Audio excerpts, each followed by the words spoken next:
నమస్కారం ఘంటారావానికి స్వాగతం. ముందుగా ప్రధాన అంశాలు. అంతర్రాష్ట్ర సమస్యలు లేకుండా ప్రాజెక్టులు పూర్తి చేద్దామన్న సీఎం. నల్లమల సాగర్పై కేంద్రంతో చర్చిద్దామని అధికారులకు నిర్దేశం.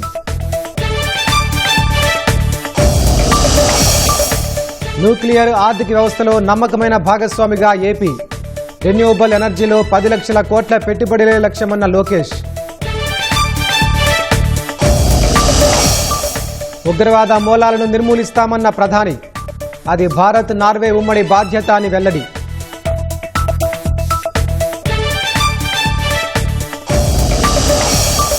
కేరళ సీఎంగా వీడి సతీశన్ ప్రమాణం. తొలి రోజే పలు కీలక సంక్షేమ పథకాలకు ఆమోదం.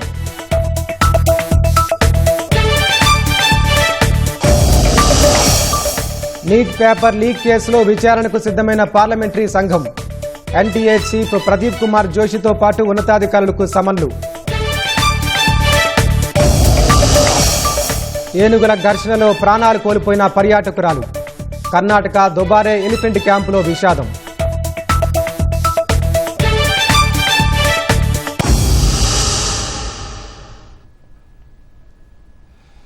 ఇరిగేషన్ క్యాలెండర్ ప్రకారం ప్రాజెక్టుల నిర్మాణం, శంకుస్థాపనలు చేపట్టాలని సీఎం చంద్రబాబు అధికారులను ఆదేశించారు. 2027 ఏప్రిల్ నాటికి పోలవరం నిర్వాసితుల తరలింపు పూర్తి కావాలన్నారు. ప్రాధాన్య క్రమంలో క్యాలెండర్ ప్రకారం ప్రాజెక్టులు పూర్తి చేసేలా చర్యలుండాలని నిర్దేశించారు. ఎల్నినో పరిస్థితులపై ముందస్తు అంచనాలు సిద్ధం చేసుకుంటూ పంటలు వేసేలా రైతుల్ని సమాయత్తం చేయాలని ఆదేశాలిచ్చారు. పోలవరం సహా రాష్ట్రంలోని సాగునీటి ప్రాజెక్టులపై ముఖ్యమంత్రి చంద్రబాబు సమీక్షించారు. గతంలో ప్రకటించిన 25 ప్రాజెక్టులకు అదనంగా మరో 11 ప్రాజెక్టులను ఇరిగేషన్ క్యాలెండర్లో చేర్చాలని అధికారులను ఆదేశించారు. ఈ ప్రాజెక్టులకు కావలసిన భూసేకరణ, సివిల్ వర్క్స్కు నిధుల కొరత లేకుండా చూడాలని ఆర్థిక శాఖ అధికారులను సూచించారు. పోలవరం సహా వివిధ ప్రాజెక్టుల పనుల పురోగతిని అధికారులు సీఎంకు వివరించారు. పోలవరంలో 88% సివిల్ వర్క్స్ పూర్తయ్యాయని తెలిపారు. భూసేకరణ 93%, నిర్వాసితుల తరలింపు 45% పూర్తయిందని వెల్లడించారు. ఇతర పనులు వేగంగా చేస్తున్నట్లు వెల్లడించారు. హంద్రీనీవా ఫేజ్ 1లో భాగంగా కాలువల వెడల్పు 92% పూర్తి చేసినట్లు అధికారులు సీఎంకు నివేదించారు. ఫేజ్ 2లో కొప్పం నుంచి పొంగనూరు కాలువల లైనింగ్ పనులు 85% చేసినట్లు వెల్లడించారు. మలయాళ లిఫ్ట్ నుంచి రాయలసీమకు తొలిసారిగా 52 టీఎంసీల నీటిని తరలించామన్నారు. మొత్తంగా 432 చెరువులు నింపామన్నారు. 2024 జూన్ నుంచి ఇప్పటి వరకు 2123 కోట్లు వెచ్చించినట్లు వివరించారు.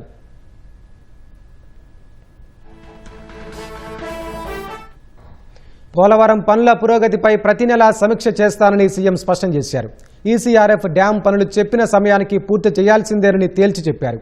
ఈ ఏడాది జూలై నుంచి పురుషోత్తపట్నం ఎత్తిపోతల ద్వారా ఎడమ కాలువ నుంచి నీరివ్వాలని ఆదేశించారు. ఎడమ కాలువ ద్వారా పోలవరం జలాలను మేఘాద్రి గడ్డకు తీసుకెళ్లాక అక్కడి నుంచి వంశధార, నాగావళి, చంపావతి వరకు నీరెళ్లేలా చూడాలని నిర్దేశించారు. జూలై నాటికి వెలుగొండ మొదటి దశ పూర్తి కావాలని సీఎం చంద్రబాబు ఆదేశించారు. హెడ్ వర్క్స్, కాలువలు, డిస్ట్రిబ్యూటరీలు, R&R ప్యాకేజీ, భూసేకరణ పనుల కోసం ఇంకా 2019 కోట్లు అవసరమన్నారు. టన్నెల్ బోరింగ్ మిషన్ TBMను తొలగించి అడ్డంకులు లేకుండా నిర్దేశిత గడువులోగా పూర్తి చేయాలన్నారు. Punganur, Koppam branch canal balance పనులు వేగంగా చేయాలని ఆదేశించారు. చింతలపూడి ఎత్తిపోతల కాలువ పనులు వచ్చే ఏడాది జూలైకి పూర్తి కావాలని సీఎం గడువు నిర్దేశించారు. వరికపొడిసలను నిర్దేశించిన గడువులోగా పూర్తి చేయాలని ఆదేశించారు. నల్లమల సాగర్ విషయమై కేంద్రంతో మాట్లాడదామన్నారు. గోదావరి, కావేరీ అనుసంధానంపైన కేంద్రంతో సంప్రదింపులు జరుపుదామన్నారు.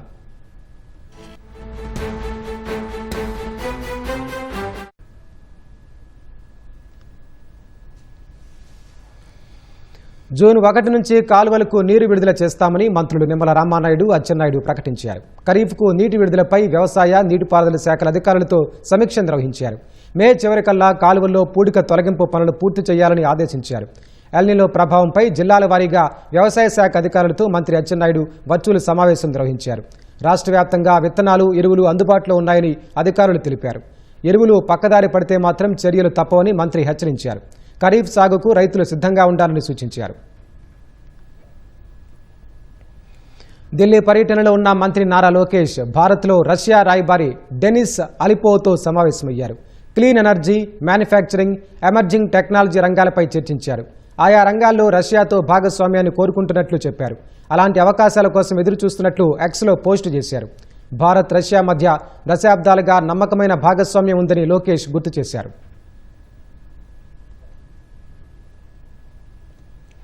ఆంధ్రప్రదేశ్ను భవిష్యత్తు న్యూక్లియర్ ఆర్థిక వ్యవస్థలో నమ్మకమైన గ్లోబల్ భాగస్వామిగా నిలబెట్టడమే ధ్యేయమని మంత్రి లోకేష్ అన్నారు. Nuclear energy institute, US India strategic partnership forum సంయుక్తంగా US executive nuclear mission to India పేరిట నిర్వహించిన సదస్సులో లోకేష్ పాల్గొన్నారు. ఆంధ్రప్రదేశ్ వంటి రాష్ట్రాలు పారిశ్రామిక ఇన్ఫ్రా, పోర్టులు, లాజిస్టిక్ కనెక్టివిటీ అమలు సామర్థ్యాన్ని కలిగి ఉన్నాయని లోకేష్ అన్నారు. న్యూక్లియర్ ఎనర్జీ గ్లోబల్ భాగస్వాములతో కలిసి పనిచేసేందుకు సిద్ధమని స్పష్టం చేశారు. రెన్యూబుల్ ఎనర్జీ రంగంలో 10 లక్షల కోట్ల పెట్టుబడులు సాధించడమే కూటమి ప్రభుత్వ లక్ష్యమని ఉద్ఘాటించారు. డేటా సెంటర్ల చుట్టూ తయారీ ఎకోసిస్టమ్ను అభివృద్ధి చేస్తామని ప్రకటించారు. ఆంధ్రప్రదేశ్కు అదనంగా ఉన్న ప్రయోజనాలను, ప్రభుత్వం అమలు చేస్తున్న పారిశ్రామిక విధానాలను లోకేష్ వివరించారు. ఇప్పటికే రాష్ట్రానికి వచ్చిన డేటా సెంటర్లు, ఇతర పరిశ్రమల వివరాలను సదస్సులో వెల్లడించారు. న్యూక్లియర్ ప్రాజెక్టులు కాకుండా న్యూక్లియర్ పారిశ్రామిక ఎకోసిస్టమ్లను నిర్మించడానికి ఇది సరైన సమయంగా తాము భావిస్తున్నామని తెలిపారు. అంతర్జాతీయంగా అత్యవసర సవాళ్లను పరిష్కరించేందుకు ప్రపంచ సంస్థలను సంస్కరించాలనే అభిప్రాయంతో భారత్, నార్వే ఉన్నట్లు ప్రధాని నరేంద్ర మోదీ స్పష్టం చేశారు. పశ్చిమాసియా, ఉక్రెయిన్లో శాంతి స్థాపనకు సంపూర్ణ మద్దతిస్తామన్నారు. స్వీడన్ నుంచి నార్వే రాజధాని ఓస్లో చేరుకున్న మోదీకి ఆ దేశ ప్రధాని జోనాస్ గార్ స్టోర్ సహా పలువురు నేతలు స్వాగతం పలికారు. సాంస్కృతిక కార్యక్రమాలు, నృత్యాలతో మోదీని ఆహ్వానించారు. 43 ఏళ్ల తర్వాత తొలిసారిగా భారత ప్రధాని నార్వేలో పర్యటిస్తున్నారు. భారత్, నార్వేకు సంబంధించిన వాణిజ్యం, పెట్టుబడులు, సాంకేతికత వంటి కీలక రంగాలపై ఇరు దేశాల ప్రధానులు ద్వైపాక్షిక చర్చలు జరిపారు. ఇరు దేశాల సంబంధాలను బలోపేతంపై చర్చించారు. ఉగ్రవాదం ఏ రూపంలో ఉన్నా దాని మూలాలను నిర్మూలించడం భారత్, నార్వే ఉమ్మడి బాధ్యత అని ప్రధాని అన్నారు. फ्रेंड्स, भारत और नॉर्वे दोनों रूल्स बेस्ड ऑर्डर, डायलॉग और डिप्लोमेसी में विश्वास रखते हैं. हम एकमत है कि मिलिट्री कॉन्फ्लिक्ट से किसी भी मुद्दे का समाधान नहीं निकल सकता. यूक्रेन हो या पश्चिमी एशिया, हम संघर्ष की शीघ्र समाप्ति और शांति के हर प्रयास के समर्थन करते हैं और समर्थन करते रहेंगे. हम इस बात पर भी एकमत है कि बढ़ते हुए ग्लोबल चैलेंजेस के समाधान के लिए ग्लोबल इंस्टीट्यूशंस का रिफॉर्म अनिवार्य है और टेररिज्म के हर रूप को जड़ से समाप्त करना हमारी साझी प्रतिबद्धता है. కేరళలో కాంగ్రెస్ సారథ్యంలోని యూడీఎఫ్ ప్రభుత్వం కొలువుదీరింది. తిరువనంతపురం సెంట్రల్ స్టేడియంలో కేరళ సీఎంగా వీడి సతీశన్ ప్రమాణం చేశారు. అనంతరం రమేష్ చెన్నితాల సహా 20 మందితో గవర్నర్ రాజేంద్ర ఆర్లేకర్ మంత్రులుగా ప్రమాణం చేయించారు. ప్రమాణ స్వీకారోత్సవానికి ఏఐసీసీ అధ్యక్షుడు మల్లికార్జున ఖర్గే, అగ్రనేతలు రాహుల్ గాంధీ, ప్రియాంక గాంధీ, కాంగ్రెస్ పాలిత రాష్ట్రాల సీఎంలు హాజరయ్యారు. కేరళలో దశాబ్దం తర్వాత కాంగ్రెస్ నేతృత్వంలోని యూడీఎఫ్ తిరిగి అధికారం చేపట్టింది. తిరువనంతపురంలోని సెంట్రల్ స్టేడియంలో కేరళ సీఎంగా వీడి సతీశన్ ప్రమాణం చేశారు. అనంతరం కాంగ్రెస్ సీనియర్ నేతలు రమేష్ చెన్నితాల, కె మురళీధరన్, ఏపీ అనిల్ కుమార్, సన్నీ జోసెఫ్ సహా 20 మంది ఎమ్మెల్యేలు మంత్రులుగా ప్రమాణం చేశారు. సతీశన్ మంత్రివర్గంలో 14 మంది తొలిసారి మంత్రులుగా ప్రమాణం చేశారు. ఈ జాబితాలో 2 మహిళలు, 2 ఎస్సీ వర్గానికి చెందినవారున్నారు. సతీశన్ ప్రమాణ స్వీకారోత్సవానికి ఏఐసీసీ అధ్యక్షుడు మల్లికార్జున ఖర్గే, రాహుల్ గాంధీ, ప్రియాంక గాంధీ, కాంగ్రెస్ సీనియర్ నేతలు హాజరయ్యారు. కర్ణాటక సీఎం సిద్దరామయ్య, ఆ రాష్ట్ర deputy CM DK Shivakumar, Telangana CM Revanth Reddy, deputy CM Bhatti Vikramarka, Himachal Pradesh ముఖ్యమంత్రి సుఖ్వీందర్ సింగ్ హాజరయ్యారు. కేరళ మాజీ సీఎం పినరయ్ విజయన్, బీజేపీ నేత రాజీవ్ చంద్రశేఖర్ సైతం ఈ కార్యక్రమంలో పాల్గొన్నారు. വടശ്ശേരി ദാമോദര മേനോൻ സതീശൻ എന്ന ഞാൻ കേരള സംസ്ഥാനത്തെ മുഖ്യമന്ത്രി എന്ന നിലയിൽ എൻ്റെ പരിഗണനയിൽ കൊണ്ടുവരുന്നതോ എൻ്റെ അറിവിൽ വരുന്നതോ ആയ ഏതെങ്കിലും വിഷയം അങ്ങനെയുള്ള മന്ത്രി എന്ന നിലയിലുള്ള എൻ്റെ കർത്തവ്യങ്ങളുടെ മുറപ്രകാരമുള്ള നിർവഹണത്തിന് ആവശ്യമാകുന്നതൊഴികെ ഞാൻ ഏതെങ്കിലും ആൾക്കോ ആളുകൾക്കോ നേരിട്ടോ നേരിട്ടല്ലാതെയോ അറിയിച്ചു കൊടുക്കുകയോ വെളിപ്പെടുത്തി കൊടുക്കുകയോ ചെയ്യുകയില്ലെന്ന് ദൈവത്തിൻ്റെ നാമത്തിൽ സത്യം ചെയ്യുന്നു.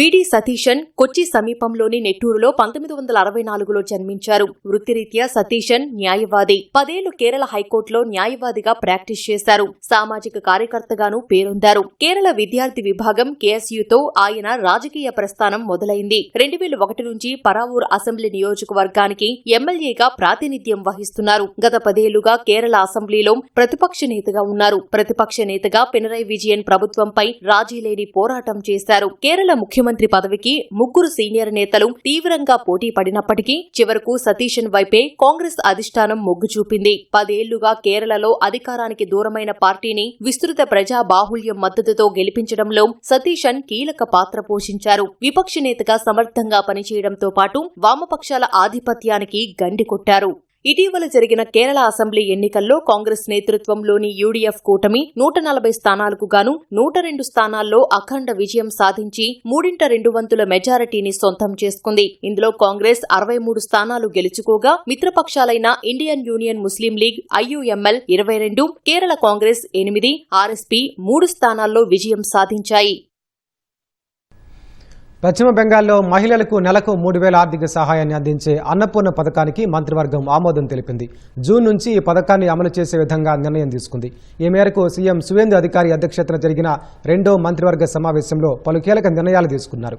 జూన్ 1 నుంచి రాష్ట్రంలోని మహిళలందరికీ ఉచిత బస్సు ప్రయాణం కల్పించనున్నట్లు మంత్రి అగ్నిమిత్రపాల్ తెలిపారు.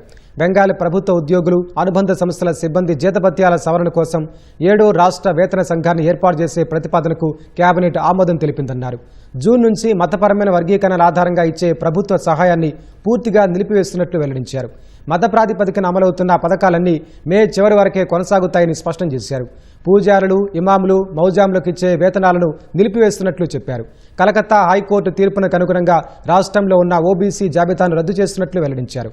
అర్హతలను పునఃసమీక్షించి కొత్త ఓబీసీ కోటా అర్హతను తేల్చడానికి ప్రత్యేక కమిటీని ఏర్పాటు చేయాలని కేబినెట్ నిర్ణయం తీసుకున్నట్లు అగ్నిమిత్రపాల్ వివరించారు. నీట్ పేపర్ లీక్ కేసుపై విచారణకు పార్లమెంటరీ ప్యానెల్ సిద్ధమైంది. ఎన్టీఏ చీఫ్ ప్రదీప్ కుమార్ జోషితో పాటు ఉన్నతాధికారులకు పార్లమెంటరీ స్టాండింగ్ కమిటీ సమన్లు జారీ చేసింది. పేపర్ లీక్ విచారణ పురోగతి సహా ఎన్టీఏ సంస్కరణల్లో కె రాధాకృష్ణన్ కమిటీ సిఫార్సుల అమలును ప్యానెల్ సమీక్షించనుంది. ఆయా అంశాలపై కేంద్ర విద్యాశాఖ ఉన్నతాధికారుల అభిప్రాయాలను పార్లమెంటరీ స్థాయి కమిటీ మే 21న కోరనుందని రాజ్యసభ నోటీసులో పేర్కొంది. కాంగ్రెస్ నేత దిగ్విజయ్ సింగ్ నేతృత్వంలోని కమిటీ ఉన్నత విద్యా కార్యదర్శి వినీత్ జోషిని, ఎన్టీఏ చైర్పర్సన్ ప్రదీప్ కుమార్ జోషిని పిలిచి చర్చించింది. విద్యారంగంపై ఏఐ ప్రభావం, విద్యార్థుల ఉపాధి అవకాశాలను మెరుగుపరిచే వ్యూహాలపై కూడా ఈ కమిటీ చర్చించనుంది. చర్చల కోసం Anthropic India, Pratham, IIT Kanpur, Infosys, IIT Madras సంస్థల ప్రతినిధులను ఆహ్వానించారు. 2 ఏనుగుల మధ్య జరిగిన ఘర్షణలో పర్యాటకురాలు ప్రాణాలు కోల్పోయిన ఘటన కర్ణాటకలోని దుబారే ఎలిఫెంట్ క్యాంపులో చోటు చేసుకుంది. ఏనుగుల జలకాలాటకు ఈ పార్కు ప్రసిద్ధిగాంచింది. నిత్యం వందల మంది ఏనుగుల జలకాలాటను చూసేందుకు ఇక్కడికి వస్తారు. మావటి స్నానం చేయిస్తున్న సమయంలో కంచెన్ అనే ఏనుగు మార్తాండ అనే మరో గజరాజుపై దాడి చేసింది. మావటి ఎంత అదుపు చేసినా కంచెన్ శాంతించలేదు. ఈ క్రమంలో అక్కడే నిలుచుని ఏనుగులను చూస్తున్న 33 ఏళ్ల తులసి అదుపు తప్పి కింద పడింది. ఆ ఏనుగులు తొక్కడంతో అక్కడికక్కడే ప్రాణాలు కోల్పోయింది. అక్కడే ఉన్న ఓ వ్యక్తితో పాటు చిన్నారి త్రుటిలో ప్రమాదం నుంచి తప్పించుకున్నారు. ఘటనపై కర్ణాటక ప్రభుత్వం విచారం వ్యక్తం చేసింది. పర్యాటకులు ఏనుగులను ముట్టుకోవడం, ఫోటోలు తీసుకోవడం, ఆహారం తినిపించడంపై నిషేధం విధించాలని స్పష్టం చేసింది.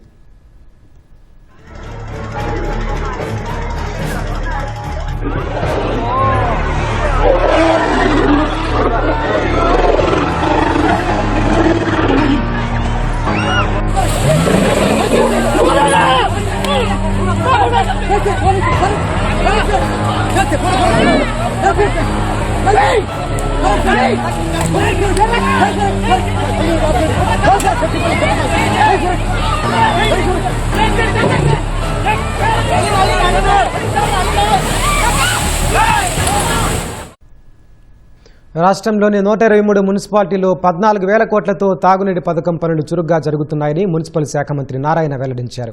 2 ఏళ్లలో పనులు పూర్తి చేసి ప్రతి ఇంటికి స్వచ్ఛమైన తాగునీరు అందిస్తామన్నారు. నెల్లూరు జనార్దన్ రెడ్డి కాలనీలో 40 కోట్లతో చేపట్టే వాటర్ ట్యాంక్ నిర్మాణానికి శంకుస్థాపన చేశారు.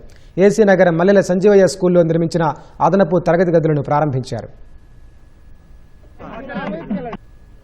ఏఐబి కావచ్చు, యుఐడిఎఫ్ఏ కావచ్చు, ఈ మూడు ప్రాజెక్టుల కింద ఈ రాష్ట్రంలో ఉన్న 123 మున్సిపాలిటీస్లో 14,000 కోట్ల రూపాయలతో వర్క్స్ టేకప్ చేశాం. అందులో భాగంగా నెల్లూరు కార్పొరేషన్లో ఉన్న 54 డివిజన్లో 761 కోట్లతో వర్క్ స్టార్ట్ అయినాయి. ఒకటే గౌరవ ముఖ్యమంత్రి గారు చెప్పారు, ప్రతి ఒక్కరికి రాబోయే 2 సంవత్సరాల్లో స్వచ్ఛమైన వాటర్ ఇవ్వాలి, అది కూడా నదుల నుంచి సర్ఫేస్ వాటర్ తీసుకుని ఇవ్వాలి, బోర్లేస్ కాదు.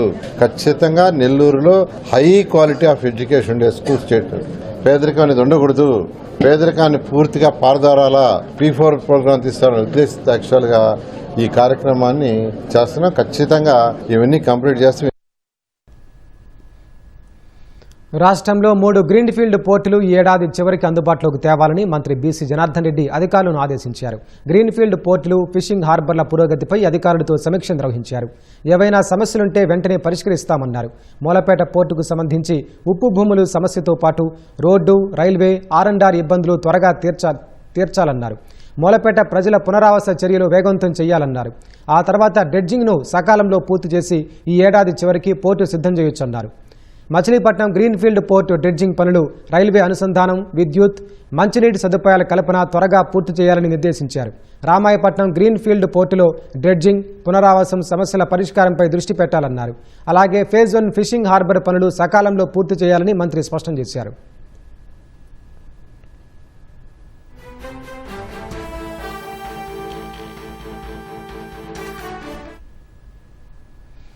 శ్రీకాళహస్తికి వచ్చే భక్తులకు పటిష్ట భద్రత కల్పిస్తున్నట్లు హోంమంత్రి అనిత తెలిపారు. 2,75,00,000తో శ్రీకాళహస్తిలో నిర్మించిన 2వ పట్టణ పోలీస్ స్టేషన్లు మంత్రి అనగాని సత్యప్రసాద్తో కలిసి ప్రారంభించారు. 10వ తరగతి ఇంటర్ పరీక్షల్లో ఉత్తమ ప్రతిభ కనబరిచిన పోలీసుల పిల్లలను సత్కరించారు. బహుమతులు అందజేశారు.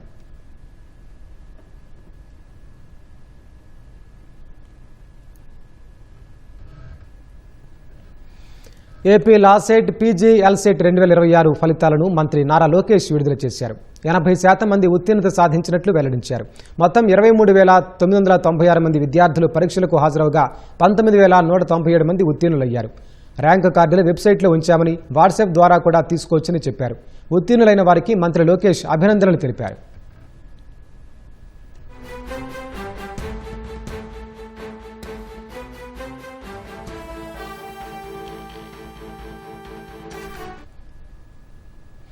పొన్నూరు నియోజకవర్గంలో మొక్కజొన్న రైతులను పరామర్శిస్తానంటూ వైసీపీ నేత జోగి రమేష్ నానాయాగి చేశారు.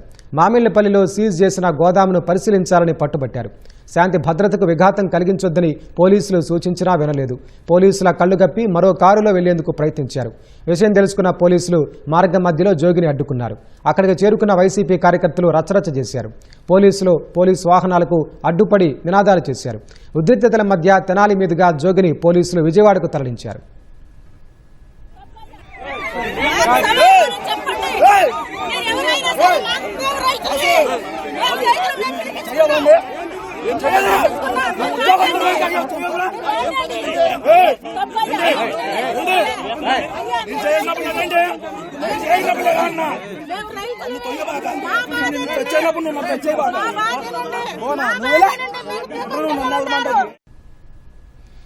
తిరుపతిలో పట్టుబడిన గంజాయి కేసును పక్కదారి పట్టించేందుకు వైసీపీ నేతలు మైండ్ గేమ్ ఆడుతున్నారని జనసేన నేత కిరణ్ రాయల్ విమర్శించారు. 8 కిలోల గంజాయితో వైసీపీ కార్యకర్త పట్టుబడితే శ్రీవాణి టికెట్లపై లేనిపోని ఆరోపణలు చేస్తున్నారని మండిపడ్డారు. శ్రీవాణి ట్రస్ట్ టికెట్ల విధానం గత ప్రభుత్వ హయాంలోనే వచ్చిందని గుర్తు చేశారు. కుల మత విద్వేషాలు రెచ్చగొట్టి తిరుపతి ప్రశాంతతను దెబ్బతీస్తే సహించేది లేదని హెచ్చరించారు. జరిగింది ఒకటి, దాన్ని క్రియేట్ చేసింది ఒకటి. దొరికిన దొంగను తప్పించడానికి వైఎస్ఆర్ కాంగ్రెస్ పార్టీ వాళ్ళు ఆడుతున్న డ్రామాలో భాగంగా తిరుపతి ప్రజలు, తిరుపతికి వస్తున్న యాత్రికులు, తిరుమలకి వెళ్తున్న యాత్రికుల్ని మభ్యపెట్టి ఇబ్బంది పెడుతున్నారు. 8 కేజీల గంజాయి ఒక అతను దొరికితే దాన్ని డైవర్ట్ చేయడానికి టీడీడీ శ్రీవాణి టికెట్స్ తీసుకొచ్చారు బయటికి. శ్రీవాణి టికెట్స్ ఈరోజు కొత్తగా వచ్చింది ఏం కాదు, జగన్ గవర్నమెంట్ లో తీసుకొచ్చింది వాళ్ళే. శ్రీవాణి టికెట్ ద్వారా వచ్చే డబ్బుల్ని కొన్ని ప్రాంతాల్లో ఆలయాలు నిర్మిస్తుంది టీడీడీ. అది ఓర్వలేక చూడలేక శ్రీవాణి ట్రస్ట్ టికెట్ల పైన స్కీము బ్లాక్ లో అమ్ముతున్నారు అంటున్నారు. శ్రీవాణి టికెట్లు ఆన్లైన్ లో స్కామ్ జరుగుతున్నారు. సరే ఎలా జరుగుతుంది చెప్పండి, పట్టుకోమని చెప్పండి. అతన్ని కాపాడుకోవడానికి, నీ కొడుకుని కాపాడుకోవడానికి మీరు తిరుపతిలో శ్రీవాణి టికెట్స్, టీటీడీలో స్కాము, టీటీడీలో మళ్ళీ ఏం, టీటీడీకి సంబంధం ఏముంది అసలు? శ్రీవాణి టికెట్స్ ఎక్కడ, గంజాయి ఎక్కడ? భూముల అభివృద్ధిని కాపాడుకునే ప్రయత్నం చేస్తున్నారు. తిరుపతిని ప్రశాంతంగా ఉంచండి. తిరుపతి ప్రశాంతంగా ఉంచకూడదని ప్రయత్నిస్తున్న వైసీపీ గ్యాంగ్. ప్రముఖ లగ్జరీ కార్ల తయారీ సంస్థ మెర్సిడెస్ బెంజ్ రాష్ట్రంలో మరో కొత్త షోరూంను ప్రారంభించింది. ప్రపంచ స్థాయి ప్రమాణాలతో కూడిన సరికొత్త బెంజ్ షోరూంను సంస్థ ప్రతినిధులు విశాఖలో ఘనంగా ప్రారంభించారు. ఏపీలో లగ్జరీ కార్లకు మంచి డిమాండ్ ఉందని Mercedes Benz India marketing vice president Brendan అన్నారు. కస్టమర్ల ఆదరణే సంస్థ విస్తరణకు ప్రోత్సాహాన్నిచ్చిందని తెలిపారు. ఎలక్ట్రిక్ వాహనాలను ప్రోత్సహించేలా కేంద్ర రాష్ట్ర ప్రభుత్వాలు అమలు చేస్తున్న విధానాలను బ్రెండన్ ప్రశంసించారు. త్వరలోనే కొత్త ఈవీలను మార్కెట్లోకి తీసుకురానున్నట్టు వెల్లడించారు. Proudly here, we introduce our 1S dealership in Vizag. We have a car park of 1,000 vehicles. Last year we sold between 250 to 300 vehicles. What makes Vizag special for us, or an AP region, we see phenomenal growth compared to what we see nationally. Nationally, last year, calendar year, we grew 3% as Mercedes-Benz. In AP, we grew 13%. Where we grow in confidence is what we see on the battery electric vehicle development. It's also double digit compared to where we are placed nationally. So I think the prospects, together with the economic prosperity that's on the horizon and already growing in AP, is why we find ourselves expanding our footprint here in Vizag. The whole intention of us of going with the workshop is to get closer to customer, ensuring that we are able to be easily accessible for servicing of the vehicle. Now we want to enhance that experience by putting a showroom. We are able to bring in more of our vehicles for customers to see these vehicles. Bapatla జిల్లా భట్టిప్రోలు శివారు రేపల్లె భట్టిప్రోలు హైవేపై ఓ car అగ్నికాహుతైంది. ఇంజన్లో మంటలు చెలరేగడంతో ప్రమాదం జరిగింది. మంటలు రావడంతో అప్రమత్తమైన ప్రయాణికులు కారును ఆపేసి పరుగులు తీశారు. తర్వాత భారీ మంటలతో కారు దగ్ధమైంది. మంటల ధాటికి అడ్డుగా వెళ్తున్న వాహనాలు కొంతసేపు దూరంగా నిలిచిపోయాయి.